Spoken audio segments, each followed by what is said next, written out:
Саламатсыздарбы? NDC каналына жазылып жаткандыгыңыздар үчүн сиздерге терең ыраазычылыгымды билдирем. Азырда болсо мен сиздер менен аябай соонун тарбиялык мааниси өтө чоң бир окуя менен бөлүшүп кетейин. Бул болгон окуя экен.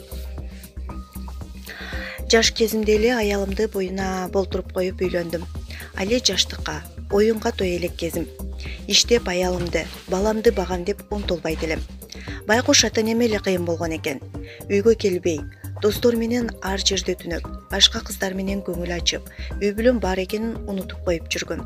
Акыры апам аялымды уулум менен төркүнүнө жеткирип берди. Мени адам болбойт деди окшойт. Аялым колунда жок үй бүлөдөн эле. Арадан убакыт өтүп, балам 8 айлык болгондо аялым баламды көтөрүп жардам сурап келди биздин үйгө. Аны көргөндө эле жарашканы келди окшойт деп маанайым түшүп, үйдөн кетиргенче шаштым. Балам жөрмөлөп кетип, бутумду кармап, кучактады эле, бутум менен бир түртүп эшикке чыгып кеттим. Аркаман аялым баламды көтөрүп, ыйлап, мени карап чыгып кетти. Үйдө ата-энем болбогон үчүн өзүмдү кыйын сезип, аларды кубаласам керек. Эмне үчүн?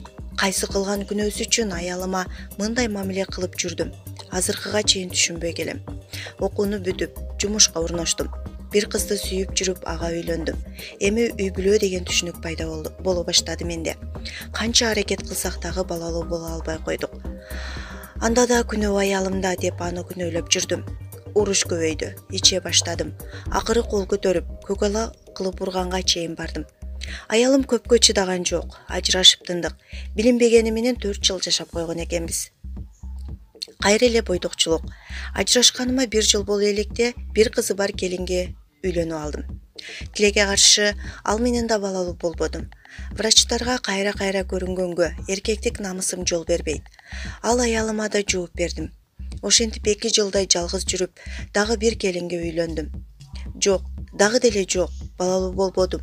Ошол акыркысы болсун деп тырышып, аны кое бербей жашаганга аракет кылдым. 3 жылга жетпей ажыраштык.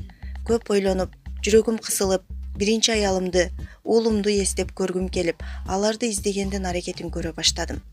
Өкүндүм, кайгырдым, ичим күйдү. Дарегин таап барып кечирим сурадым. Аялым кечирди, тизелеп баламдан кечирим сурадым. Мени буту менен тээп, Кудай кечирсин деп эшикке жөнөп кетти. Мен да аны ушинтип тээп чыгып кеткенимди эстедим. Күйүп кеттим, эркек аттуу болуп жүргөнүмө уялдым.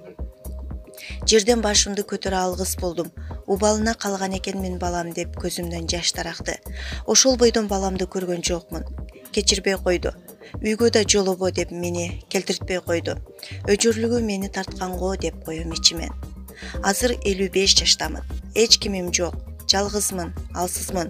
Бир жагынан оорукчанмын. Өткөн күндөрүмө, жаш кезиме кайткым келет. Бирок өкүнгөн менен пайда жок деп күн кечирип келем. Жашоо ушундай экен. Жараткандай жазалайм десе жазалап өкүндүрүп коет экен.